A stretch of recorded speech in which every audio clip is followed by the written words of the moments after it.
Hey guys, thanks for listening to Kinda Dating, the comedy dating podcast where influential guests and I break down the dating world and try to figure out why the do we all have commitment issues? Today's topic is F the fairy tale. Wait, what do we mean? Let's find out.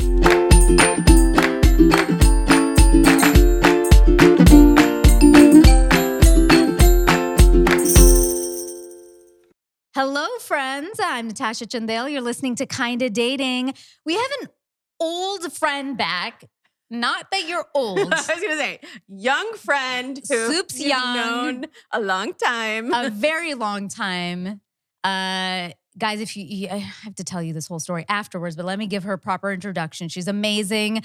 She's the author of a new book that we're going to be talking about today called F the Fairytale. She's also host of one of the OG dating podcasts, Dates and Mates. And holy shit, you're the resident dating expert on the Drew Barrymore Show. Guys, welcome Damona Hoffman. Thank you. How are you? I'm doing amazing. It has been a minute. It has been a minute.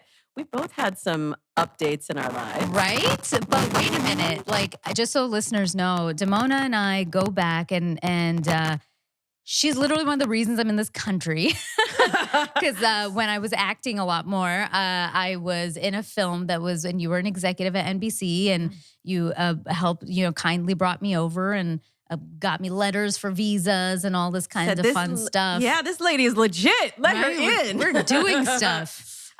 So that's, and my gosh, now all these years later, and you're not at that network anymore. No. And you have fully owned your amazing brand of dating. You've been a dating coach. You've just done everything in this space. You've written amazing columns. You wrote for, just tell everybody. LA Times, the Washington Post. Right. I did Date Lab for 4 years, which is like a matchmaking column. But actually, it's all connected, Natasha, because I started out actually writing dating profiles. Back when you knew me as an executive, I was like the profile whisperer. A lot of people didn't realize that because I met my husband online when I was working as a casting director. And I realized that a lot of what I would teach actors about how to market themselves and get noticed by people like me was exactly what I needed to do to sort of market myself in my own dating life. So I was online dating while I was working in casting. I ended up applying what I was telling actors to my online dating experience. A dating profile photo is like a headshot. We all know a first date is an audition. So it ended up working. And I met my husband online, and then people would come to me for help with their dating profiles. So all the time that I was working as an exec and figuring out how to make content, I was also helping people with love. And then about 13 years ago, I blended the two. I started my platform for dating. I started a blog. And then because I'd had so much experience behind the camera, I transitioned in front of the camera and just kept doing what I love, helping people find love. You're a natural in front of the camera. Hey, like literally. I mean, and behind a mic. It takes a lot of work to be natural, but I mean, I think it's all of the experience, right, that I had like watching talented people like you, Natasha, right? And really it comes from a place of genuinely wanting to help and also having done this now for like 17 years. I've been writing dating profiles. So I have seen it all. I have been through all of the different shifts in the online dating experience, communication. There's so much that has changed since I began this journey. And I just want to help people walk through it in a way that doesn't create more stress and drama, which there's a lot of right now. I feel like you answered the question already, though. But, we missed the first one, single or in a relationship. In a relationship and married for 16 years. Wow. And you met on an app. So which app was that? It was not even an app. It was a site. No, it was pre-app. Way pre-iPhone. We met on a site called nerve.com. What? I've never even heard of it. I know. I'm old school. Nerve, it was kind of the... Why did they call it Nerve? The nerve. It was really for like artsy folks and people are like, was it nerd.com? No, it's not nerd with the D. Nerve. Nerve. It was tied in with like The Onion, LA Weekly Personals, a lot of sort of, like clever intellectuals. And that's how it was pitched to me. A friend of mine had met someone, and I'd been doing online dating for a while at Yeah. that point. And I was pretty good at it. But I always had my ear to the ground. Even when I was single, I was like, okay, well, what's the next site? What's the next Mm-hmm. thing that's out there? And I went to lunch with a friend, and her girlfriend was like, oh, I just met this guy on nerve.com. It's like all these kind of artsy creative types. And I was being very strategic in my dating life at that point, which I talk a lot about in Yeah, the yeah. fairy tale. I was being very strategic about how I was dating. And I was like, oh, that fits the concept of the person that I want to meet. So I ended up meeting my husband. He is a creative. He's a writer. I even was like, maybe I could meet a writer and he could stay home and write and take care of the kids while I can be out in the world doing my Whoa. thing. And here I sit You all these manifested years. that. I manifested my man. Yeah. I did, but it's really like people are like, "Oh, you got lucky." It's not at all about luck. It's 100% about strategy and timing. No, It's it is amazing. true. Yeah, it's all very important, and that's what you talk about a little bit in F the Fairy Tale, right? So, guys, Damona has this new book. If you're watching on YouTube, you can see this wonderful book right here. Listeners, go Google the book or check it out on YouTube. Hear this video. But tell us about it. F the Fairy Tale. Where did that idea come? I love the title for sure. I thought you might. Yeah, I mean, I would have just said, but no, I get it. So, really, what made you write it? Well, I I really was feeling like daters who were coming to me and writing into the Dates and Mates podcast were feeling this frustration in dating that I had never seen before in all my 17 years of coaching. And I felt like we had sort of been sold a bill of goods about what romance was supposed to look like, how we were supposed to get into a relationship. I love dating apps. Obviously, I love online dating because that's how I met my husband and that's how the majority of my clients have met their partners. However, I do feel like as online dating sort of exploded during the Mm-hmm. pandemic, there were a lot of people who were using the tool, but using it in the wrong way. And the frustration was building and building and building. So I titled the book F the Fairy Tale because that was really what I kept hearing from people, that we had sort of lost faith that we could have what we wanted. And I realized that, like, the subtitle is Rewrite the Dating Myths and Live Your Own Love Story. And I realized that it's really all of these myths, these stories that we get attached to. And I wanted to talk to you about some stories of yours, but we get attached to these stories about how we think it's supposed to go or what our brand is or Mm-hmm. what we think is the path for our dating life. And so many of them are untrue or are actually hurting us. And what it would happen if you had the power, if you do have the power, if you could really harness the power to be able to create your own path, write your own love story, even if it doesn't look the way it does in fairy tales or in the movies, because I feel like I have done that. And I know you've done it too. Yeah, I mean, I just told you right before we got on the mic that I just got engaged like a Congrats. month and a half ago. And big deal because you know me, and I feel Yeah. like you've been on the podcast a few times now. And the very first time you came on, we're actually re-airing that episode some point next year, but it was on fear of commitment, Yeah. and I was very much reformed commitment phobe, but had definitely had a lot of those tendencies in me, and I was still in a lot of bad relationships, up and Yeah. down ones. Um, and so yeah, I was like, listen, guys, if I can do it, everybody can do it. Yeah. Because Damona knows how I was. Well, we're the product of our own experiences, right? And I look at all of the experiences that you had as preparation Hmm. for the relationship that you're in now. And I had listened to your episode where you had your big announcement about the engagement before I came. I was totally crying in the car, but I didn't want to like No. mess up my makeup. But there were so many things that you said that really reminded me of things I've heard from my clients just about the story. Like, you had told yourself this story of I'm a commitment phobe. Hmm. And in a way that was a protection that was like a mechanism to protect you Yeah. from opening your heart and possibly having it broken. And it sounds like Luis sort of baby stepped his way in, right? Yeah, I mean a bit of both. Like I definitely had the story and then you do this podcast and in a sense it kind of doubles down on the story, right? Because Yeah. that's what made me fun.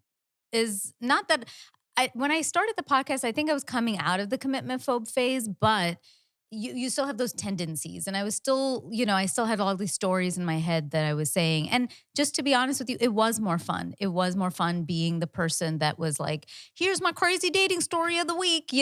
But I actually started getting offended a little bit when I realized, oh, I think my friends kind of take me as like, all right, here's gonna be the crazy girl who's gonna tell us the nutty story she had. And I didn't like that feeling that I was everybody's like storyteller.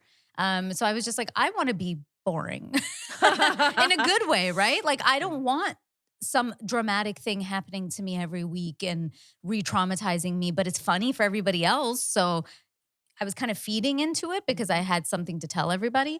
And then when I started stopping all that. That was a long process of stopping Yeah. all that. And I actually decided to stop it before I met Luis. Mhm. And once I was with him, there was like no question.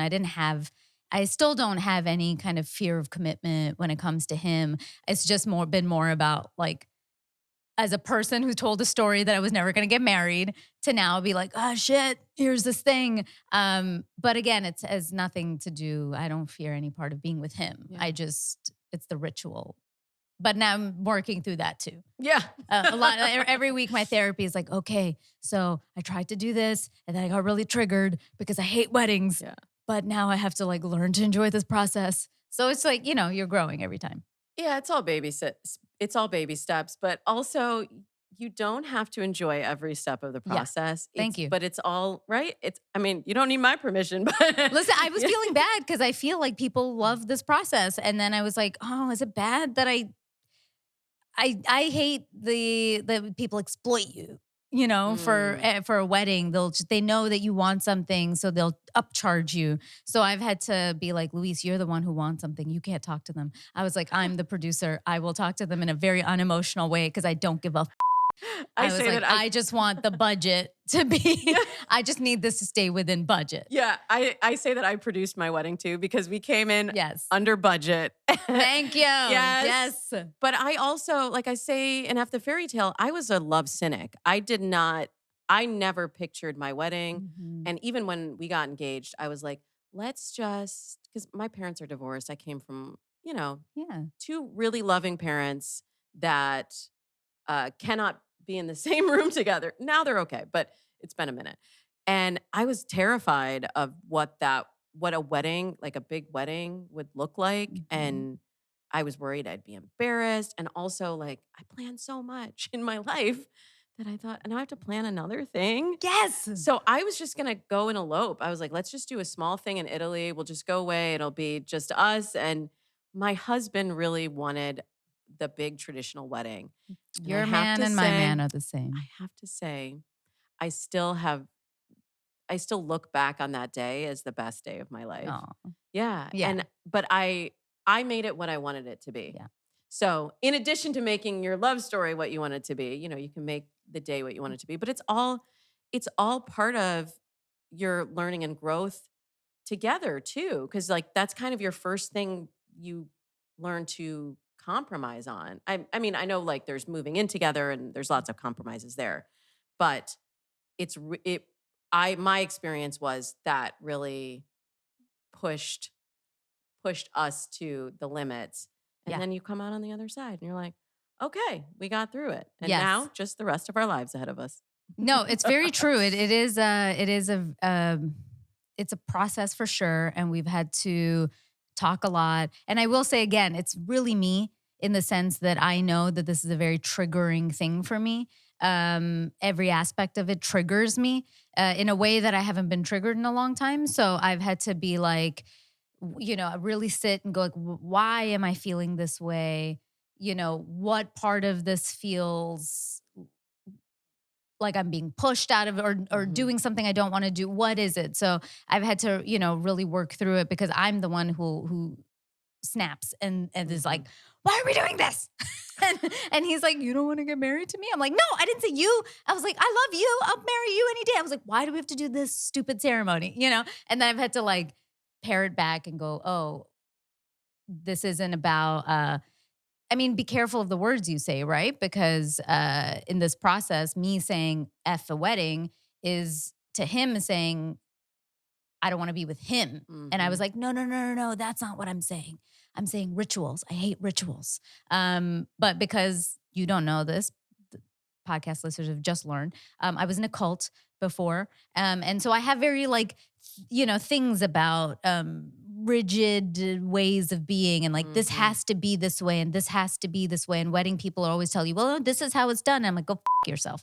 Don't tell me something is done that way. And because it's partially an Indian wedding, they're trying to make us do all kinds of crazy things and up the budget. I gave a budget and they gave me double the budget back, a wedding planner. And I was literally like, you can go suck my non-existent dick. Like, go yourself. I got so angry. But, like, the great thing is that you don't have to do it Yes. that way, and especially, like, in a cross-cultural wedding. I'm from Yeah. a biracial, cross-cultural, dual religion background myself. I was like, "Isn't this great? Isn't this great that we get to make this up? We don't have to do a Yeah. ritual." And that's, like, throughout the entire relationship, and this is what I'm really passionate about inspiring people of all backgrounds, of all ages. Like people will come to me with whatever that limiting belief is. Maybe it's like I said I'm a love cynic. You said you're a commitment phobe. People will tell me I'm too old, I'm too tall, I've been divorced too many times. I like whatever the story is that you're telling yourself. I think it's amazing that you're willing to do that self-inquiry where you're like, "Okay, why am I feeling triggered right now?" And this is what I'm trying to guide people this is what I'm trying to guide people into to take those moments of when they feel triggered, when they feel challenged, when they feel burnout, upset, frustrated with the dating experience to go a level deeper and say, "Well, what is that telling me about me? And what do I actually want? What do I actually need? And then how do I go about getting that?"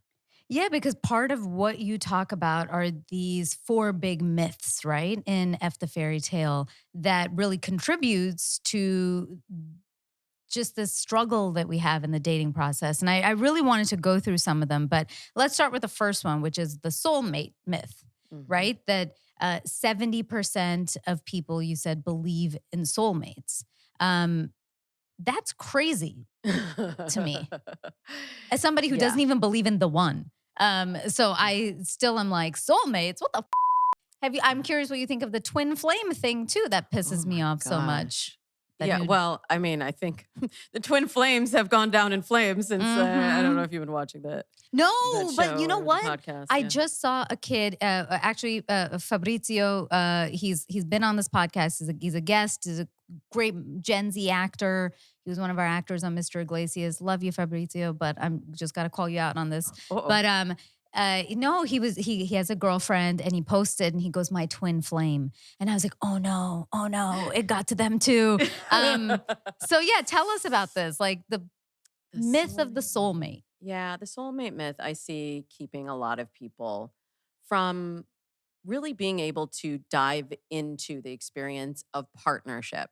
And we think because we've, seen so many movies, we've read so many stories about the soulmate, it's so deeply ingrained. And in the book I talk about even the origin of it. Like it goes all the way back to Greek philosophy, Oh.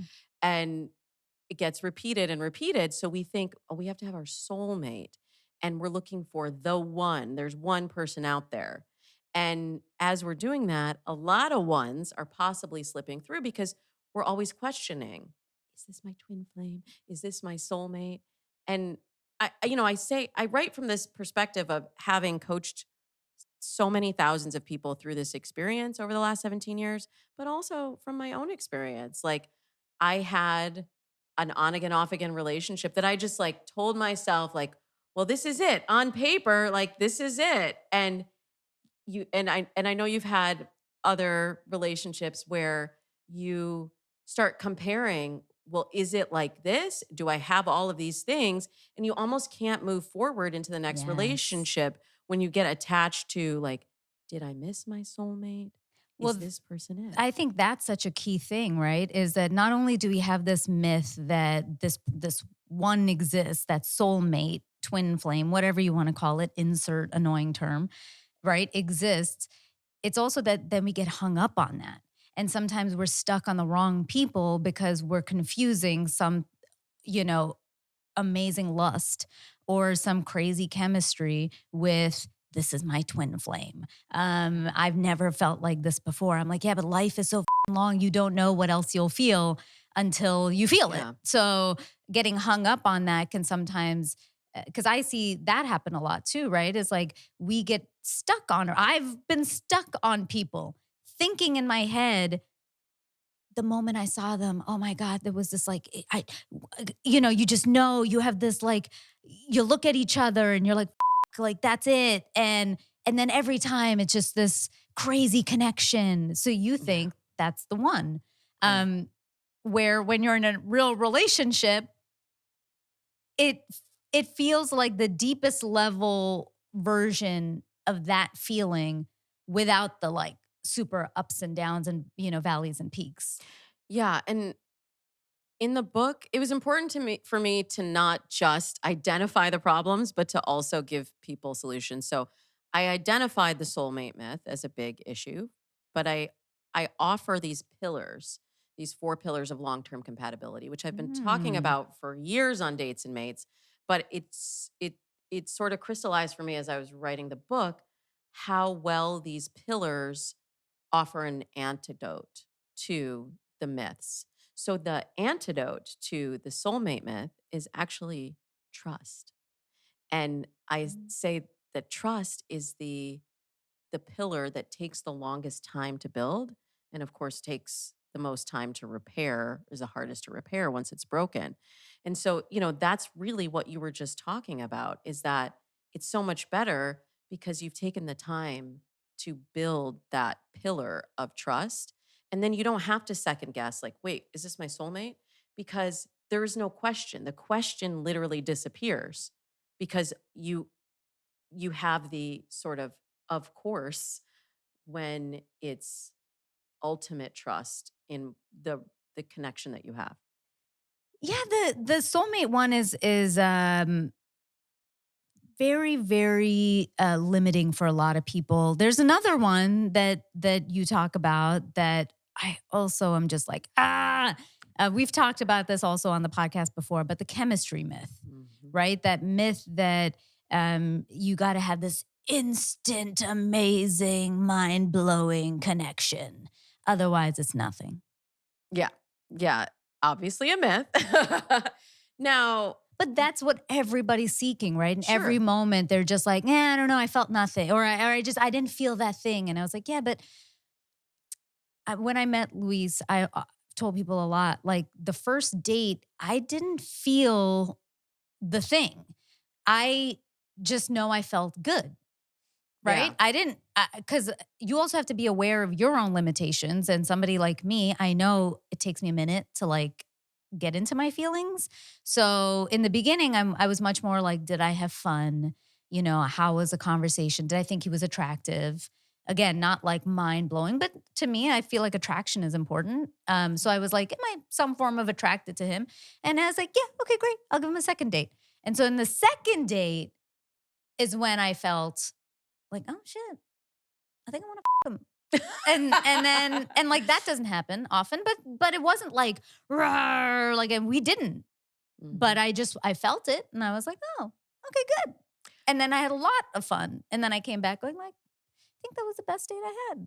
Yeah. And And it so just that, keeps getting but better. it's not like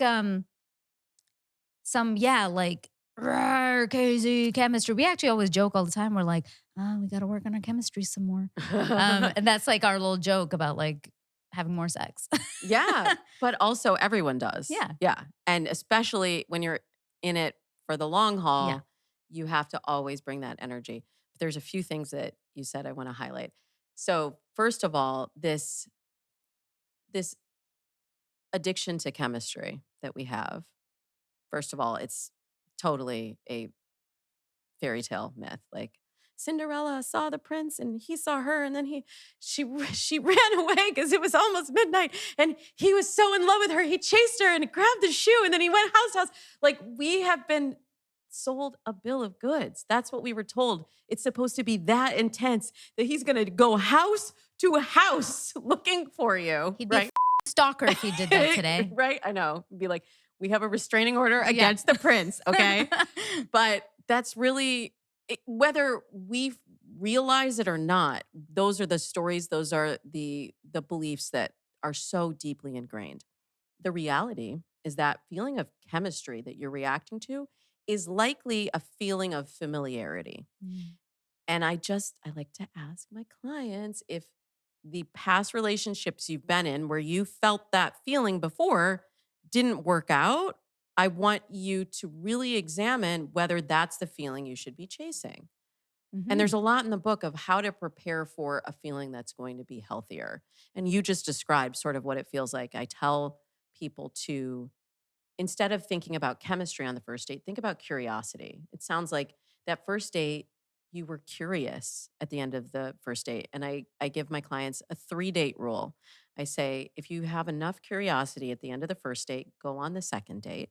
If you have enough curiosity at the end of the second date, go on a third date.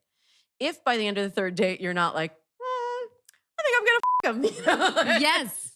what would it be like to kiss this person? What would it be Yeah. like to be, affectionate and to be intimate with them? Then you're like, okay, I gave it enough time Yes. to see. But a lot of times when we're going based on chemistry and we're just rushing into the next and the next and the next, we're just going based on momentum. And a lot of times those are the relationships that burn fast and then fizzle out. And also that chemistry myth can also be complicated because people search for it throughout their relationship, right? They think it has to be the same level of intensity from date one a year in or 6 months in, right? And when it's not, or it evolves, because naturally it's going to evolve, people go, oh, the chemistry's gone. Like, I don't, and you're just like, wait, no, you have to analyze, obviously. Yeah. Did it fizzle out? Like, is there no attraction? That's a problem. But, or otherwise, has it evolved? Does it change? And you still want to, like, I don't know. I can only give the example for us as like, I always still want to, but it's not like, it's now in like a different way, if that makes sense, right? Like in the beginning, you're just like every time I'm at a party, I just want to fuck him. But now I don't want to fuck him at every party, but I still want to fuck him when we get home. You know, like it's, but when I'm out, I'm still very like, we're very touchy feely and all of that. But like, so it's a different type of intensity, and it is equally to me powerful. It's just different. But I think people get hung up on it feeling the way it felt right in the beginning. And I also feel like people get sort of complacent and get a little Yeah, bit. that's a big thing. We get a little fatigued in Mhm. relationships, and we don't show up the same way that we used to. Yeah. Like, I bring a lot of the magic and the spark, and I've been with my husband now 20 years, and I am just as attracted to him as I was before. I still get the butterflies. But a lot of time I create the butterflies because I'll Yes. create anticipation. I'll say, okay, let's go away on this date, and we're going to. Now I have 2 kids, so you really have to plan the Yeah, magic. you have to. I'm like, Yeah, yeah. we're going to plan some magic, Yeah. on this date. And then we can let that anticipation that you used to have when you were in that will they or won't they, that like excitement of the early phase, you can sort of create Yes. some of that feeling again. But Yeah, because you people have to like be willing to do it. you have okay, here's the thing, right? Like it's okay to plan that outing too, because again, when you're just met somebody, you're giving them all the time in the world, right? Like, but naturally, you don't have all the time in the world to give this person continually for the rest of your life, because you got work to do, you got life commitments, you got stuff, right? Mhm. But of course, in the beginning, they outweigh all your other commitments, especially when you're attracted to somebody. But later down the line, as you get kids, you get married, you have jobs that get, some people have to work a lot more, whatever it is, people forget that like it's okay that you can plan your time together, Yeah. Or they right? think it's not It's not as sexy as, spontaneous yes, and that, sexy. Yeah. and that's what I mean with that whole chemistry thing, right? We get Mm. hung up on how it manifested in the relationship in the beginning Yeah. versus how that evolves. And I Mhm. love that you're reminding people that you also play a part in that, of like, how are you keeping it sexy and spicy and doing the stuff Mhm. that can make you have that same feeling without it necessarily being spontaneous. Yeah. Yeah, and I mean, sometimes you have You to can also also be be open to the spontaneous. spontaneity, Yeah. because that's the other thing. Like, some of it is planned and creating those moments, and then some of it is being available for those moments of spontaneity, because also when you have those real world pressures, then we can sometimes lose the spontaneity too. But whether we're talking dating or relationships, it's all about remembering you're co creating this experience with the person you are meeting or the person that you are choosing to commit to. And that doesn't stop. Whatever phase of the process you're in, you have to keep showing up. And before everybody's like, oh, but Damona, that sounds like a lot of work. it's it should be, I don't want to say work, but it should require some of your focus, because anything that is of value in your life does require your attention and focus, right? Yeah. And it's so weird to me that relationships, I believe, are the most important thing in our life, because your relationship, who you choose to partner with, will affect everything else. And yet, why is that the thing that we leave to chance? Like, oh, it'll happen when I least expect it. Like, no, it won't. Of course. Or the one thing that we're just like, I got to put in the least amount of effort, which is mind boggling, because to get any two people to get along for any remote period of time takes a lot of effort. Yeah. So if you're looking for forever and you think there's going to be no effort in that, boo boo, I don't know what to tell you. I'll see Like, you in it's, 5 years. yeah, I'm just like, I don't know what to tell anybody. Keep my number. It takes effort to like talk to our parents. You know what I mean? Like, Yeah. why would it not take effort to sustain like a romantic relationship? Yeah, I just want to acknowledge, though, a lot of what I hear from Dates and Mates listeners is this fatigue, this burnout and this dating fatigue, where they feel like they've been doing so much and yet they're not able to see the progress. And I think it's interesting we're talking about the chemistry myth, because the flip side of the chemistry myth is really the communication pillar, Mm. having clear communication. And so I I see these two things as I see it as completely related, Mhm. and that when we talk about modern dating, there's a lot of communication. A lot of Mhm. people are talking. There's a lot of talking going on and not a lot being said all the time. Oh, yeah. And some of that frustration comes from this feeling of like, I'm doing so much. But if you're not dating with a focus or a plan, and you are on apps and you're on multiple apps and you're DMing with multiple people, and it's this constant stream of text and DMs and voice memos and like all of this, you are going to burn out. You are going to get overloaded. And that is the biggest thing that has shifted since I started dating coaching, the way we communicate. All our modes for communication, our style of communication has literally, it is unrecognizable from what it was even 10 years ago. And we rarely stop to think about how we're communicating and the way that that affects our energetic levels, you know? Oh, 100%. Yeah.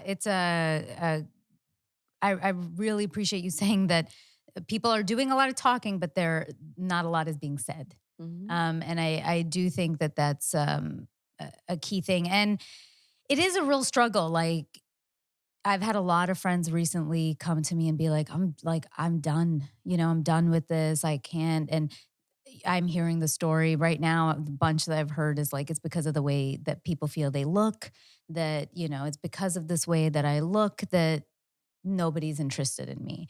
Um, and it is a very difficult, I get it. Like, I just want people to know that we empathize with the fact that it's fucking hard, and Mhm. it can feel like that. And that's why, I do really, I mean, I'm curious what you think, but that thing of like quality versus quantity, I think a lot of us are doing things as like a shtick nowadays, which is we want to tell our friends, oh, I went on 3 dates this week. And, I can't tell you how many books and articles I've read, which is, I went on 20 dates in 2 weeks and this is what I learned. And I'm just like, dude, firstly, why?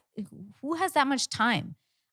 I can barely meet a friend once a week because I don't have time. So, Yeah. and when I was single, I still never went on more. I mean, max was two times in a week, um, because it does become like quality over quantity. Yeah. And especially if you're feeling that burnout, Yes. like people are playing a role in their own life. Like it's not shit happening to you all the time, right? I'm glad that you brought that up. Yeah, that Yeah. is true. That is true.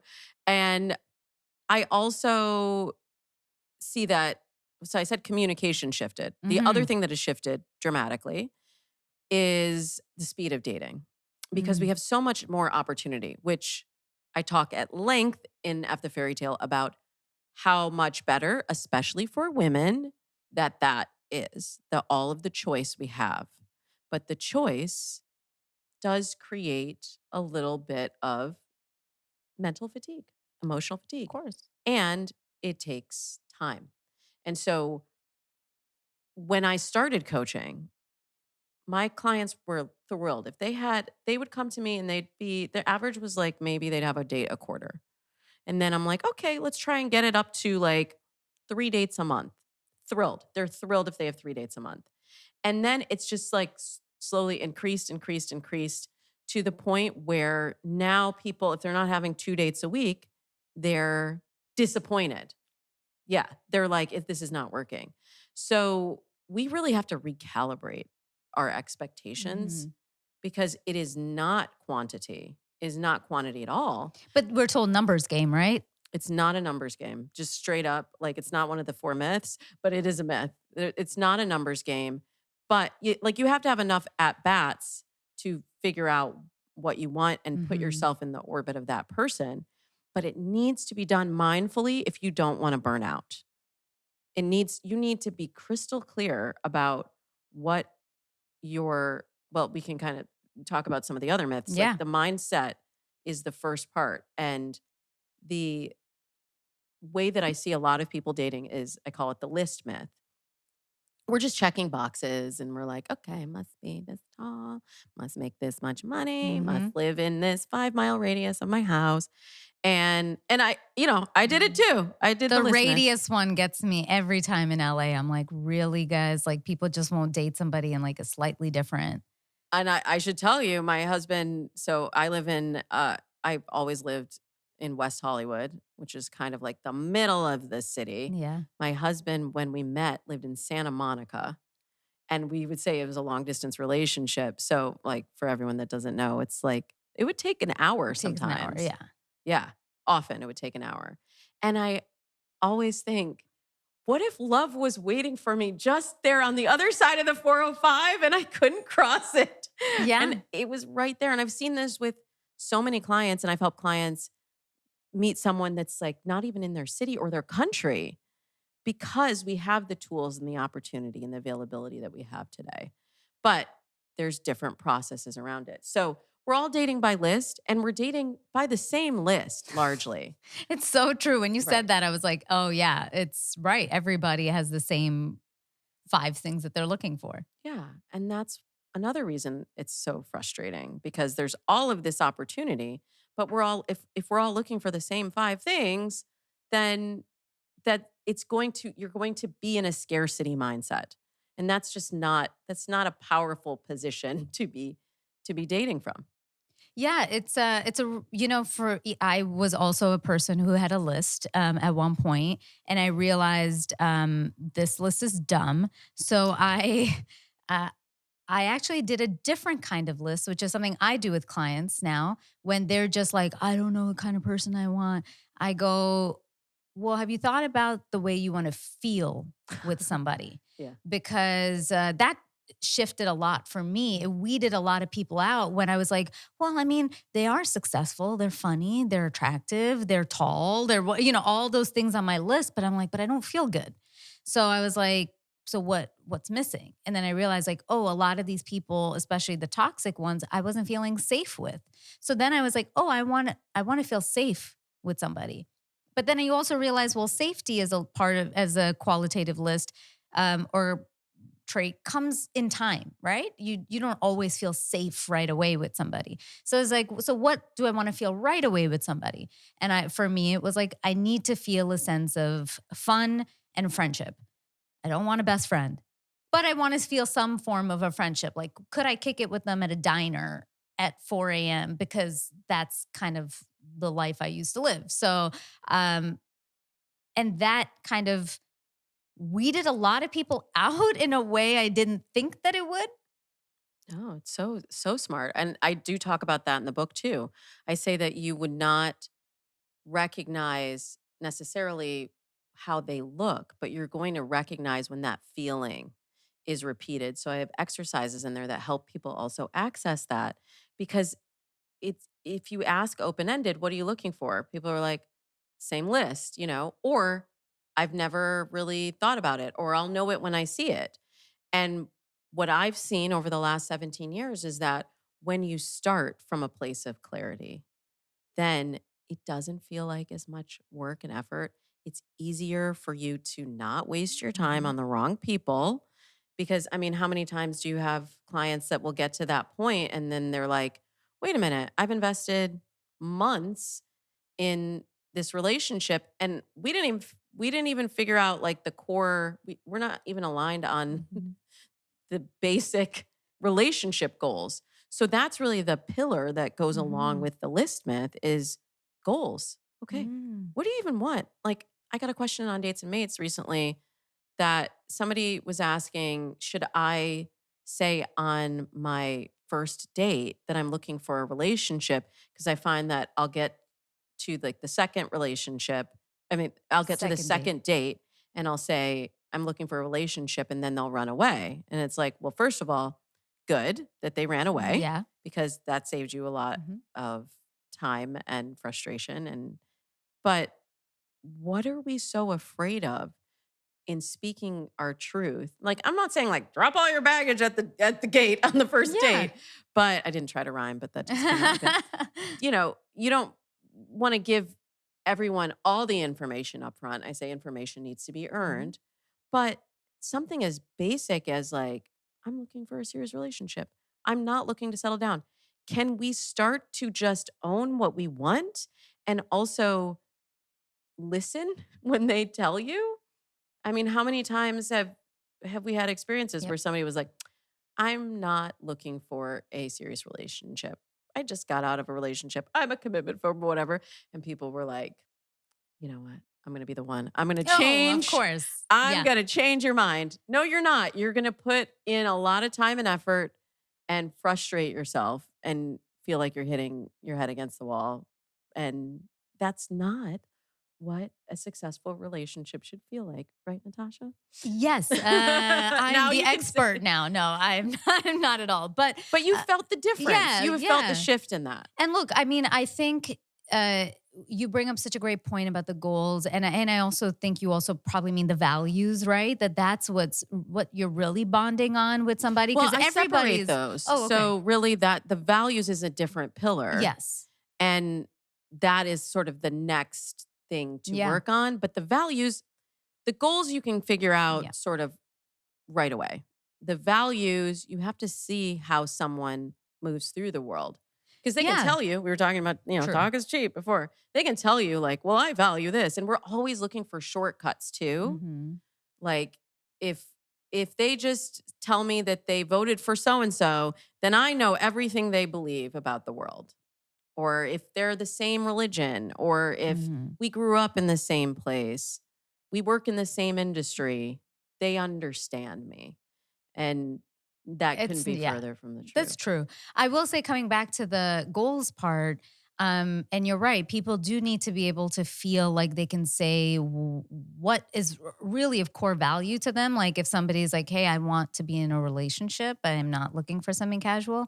I think it's the gap to be bridged is how people communicate that information. Because I think, I'm always reminded as a performer, as an actor, I was taught the 60-30-10 rule of communication, which was, 60% body language, 30% voice, 10% the actual words you say.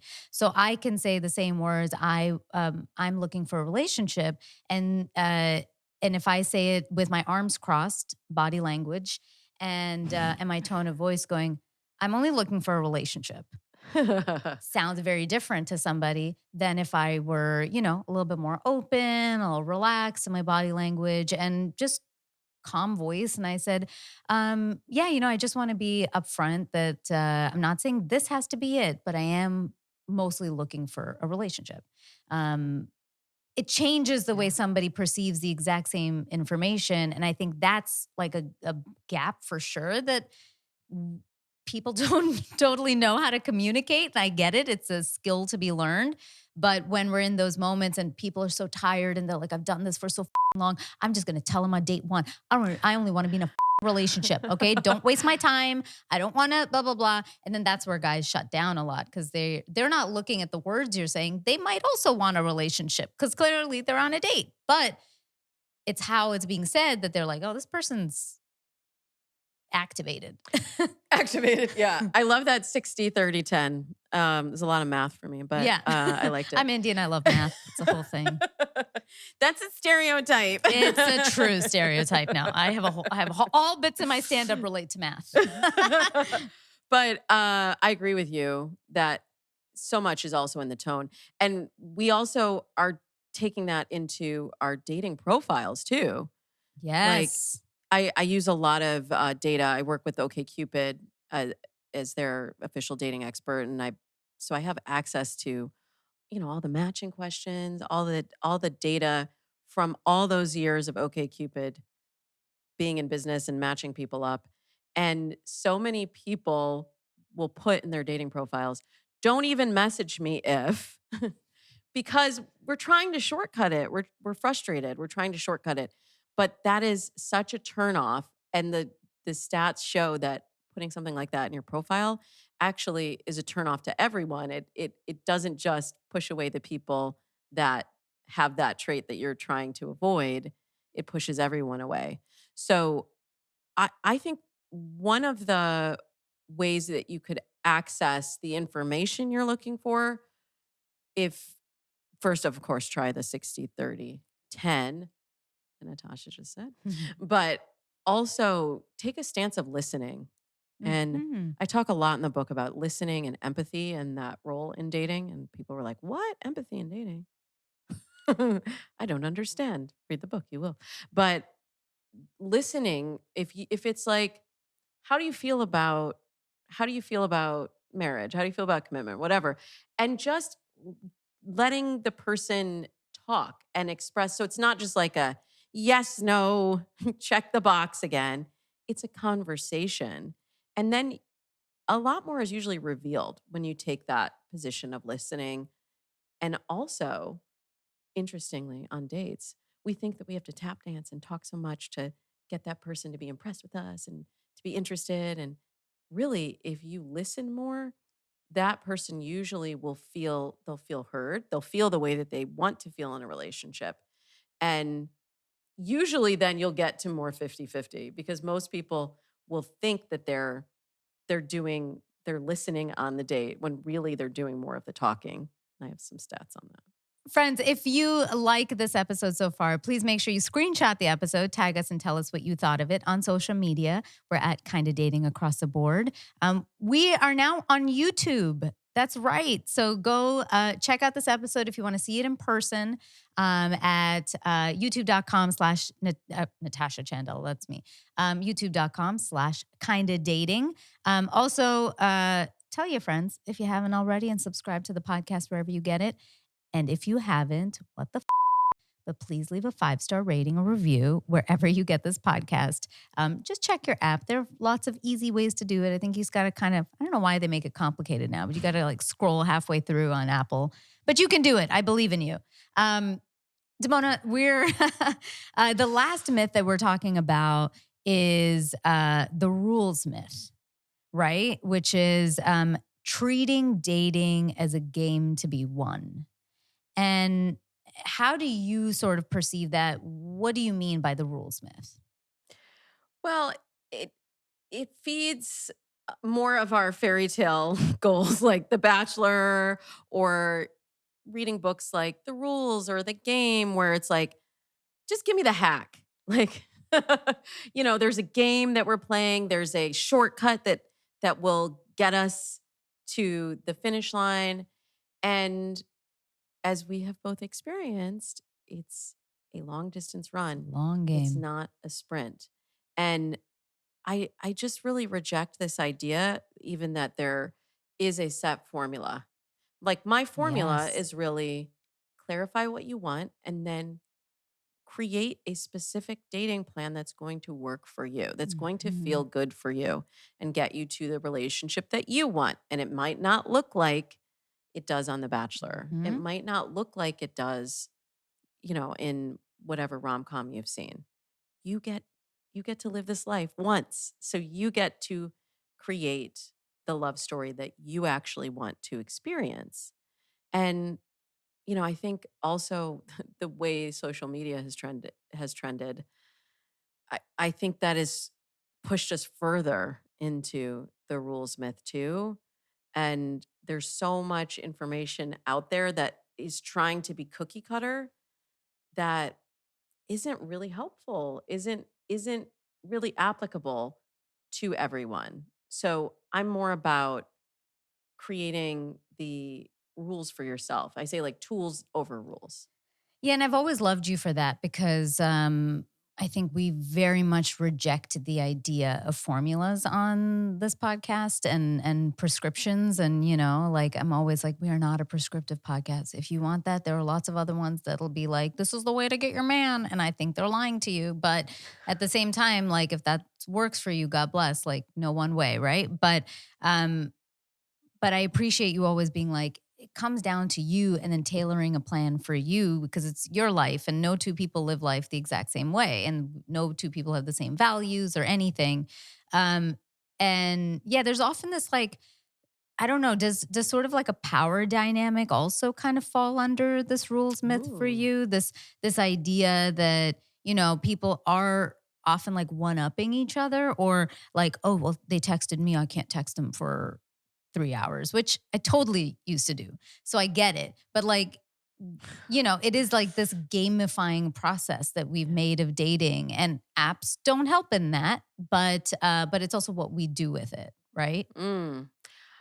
You're very wise, Natasha, because I wasn't thinking of it necessarily as a power dynamic, but definitely co-sign what you just said that sometimes we think I have to if I play this card here, then I will get what I want. Yeah. And it's ultimately manipulating the situation. And don't get me wrong, it will work for some people. It will and that's why I think we keep hearing advice like that. Cuz for a small percentage it does work. But I'm trying I'm trying to serve everybody. I'm trying to have everyone create their own path, the way that you've created your own path, the way that I've created my own path. And my relationship does not look like the ones I grew up watching on TV, you know? Yeah. Yeah. And even with the rules, it's like, we also have these self-enforced rules that relationships at every stage must look like this, right? Well, from the beginning, he needs to be messaging me all the time, or he needs to show interest in A, B, C, D, E way. And I'm often reminding people like,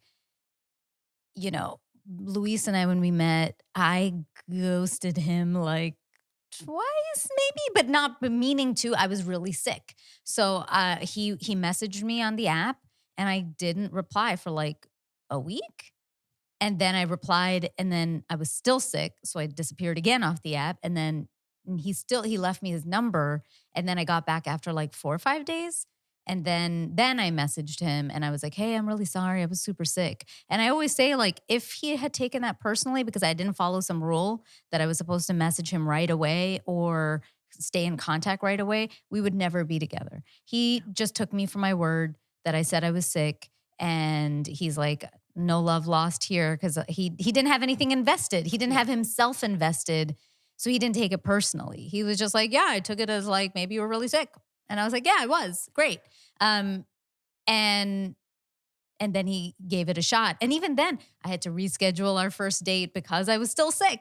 But and then at our first date, I had to leave early because I had an audition the next day. And like, but I communicated all of that. I was just like, hey, listen, I'm really sick still, blah, blah, blah. But it didn't follow the traditional things that should happen, Mm. is what I'm saying, right? These self-enforced rules that we also have of how people should be behaving in relationships. And I'm not saying like there is something to that, right? You want somebody who communicates with you and whatever, but also give people some flexibility that shit can happen.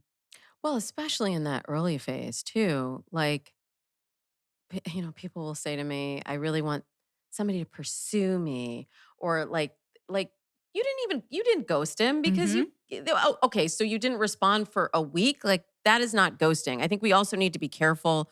We're throwing around terms like, "Oh, well, this person's a narcissist," or "This person is, you know." A manipulator, or like we want to label it. That's part of the rules myth too. We want to label it so that we can harness it, It's very true. and at that early phase, he wouldn't have an investment. And we And have to, shouldn't have an investment. right? I know. Honestly. And we have to be really careful also about how much meaning we take from those interactions, those kind of interactions on the app. Because I see from a lot of clients and listeners that they'll have an interaction like that, or and the person, maybe they'll be in Luis's shoes and they'll say, well, it took them a week. And so they must not be that interested in Mhm. me. And why is that? And then, this always happens to me. And they start to knit a story together. Our brains are hardwired for story. So we start telling ourselves a story to make it make sense to us when really it's just we are all crushed by the amount of communication as well. I mean, even if you weren't sick, just the fact that it's probably not the only app you were on, like you have work, you have other responsibilities, you have family, you have friends. It's not it's not always going to be your top priority all the time. And in that early phase, you're still you're still sort of making the figuring out if you want to make the investment in one another. So I do coach people a lot of times to give the person a little bit of grace in that first first phase.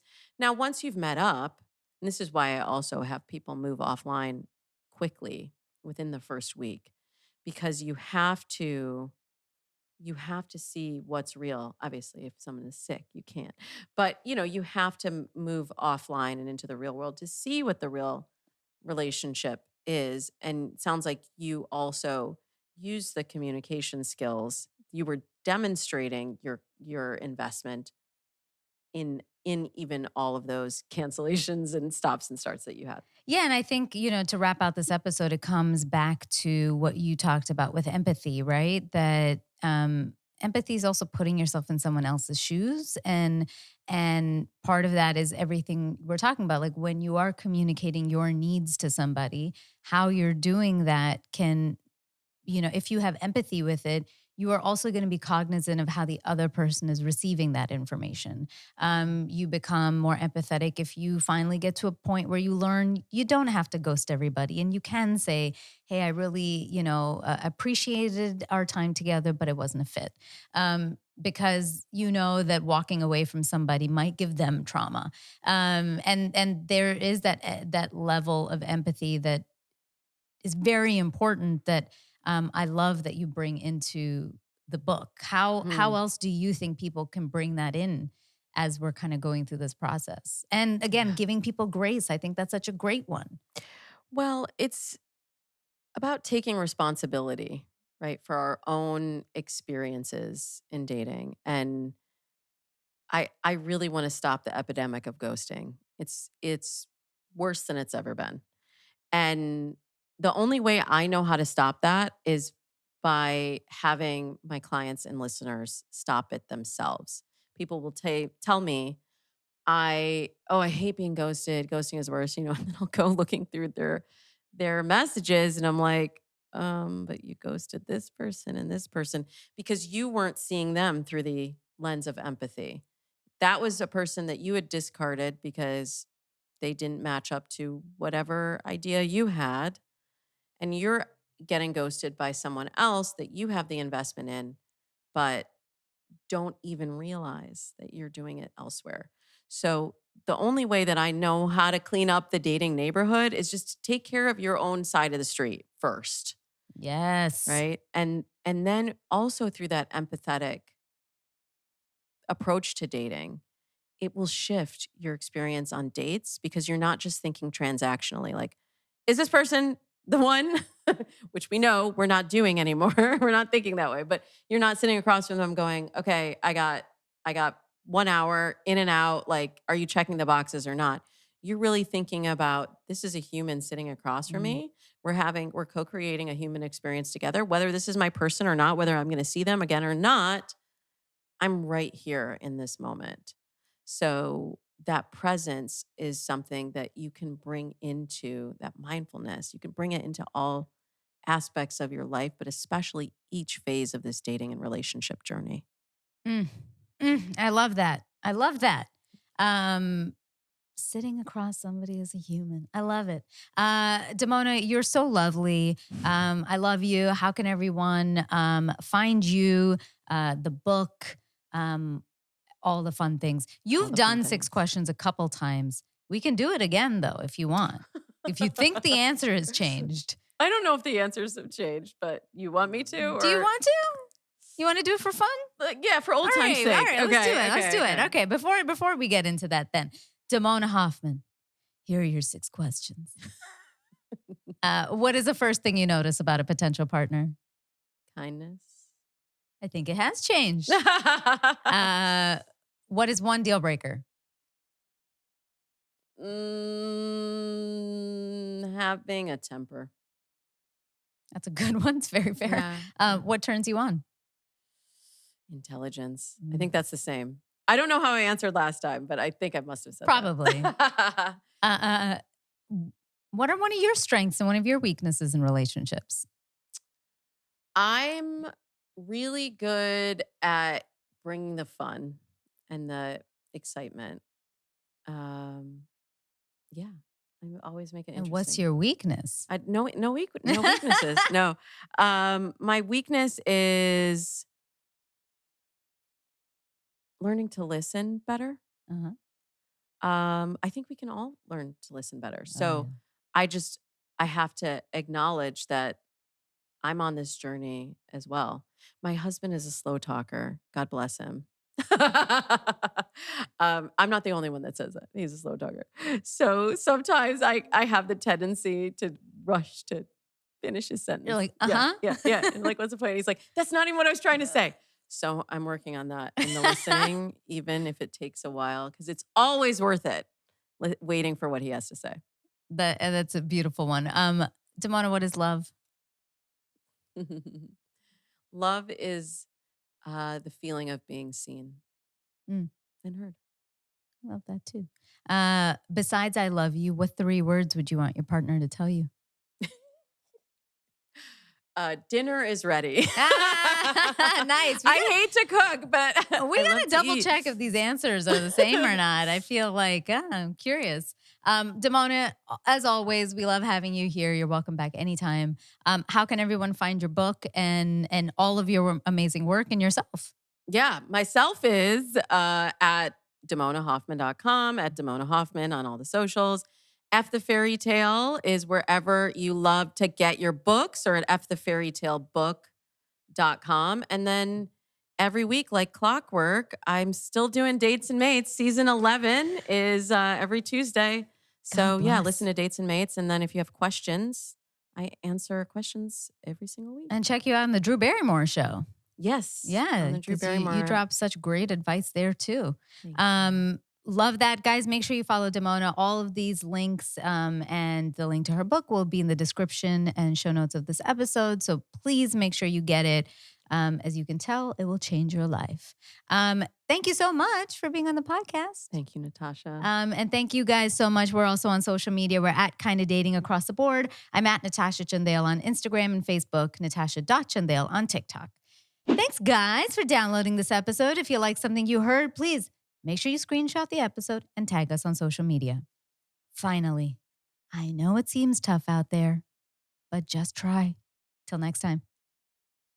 I hope you guys enjoyed that video and check out our next one.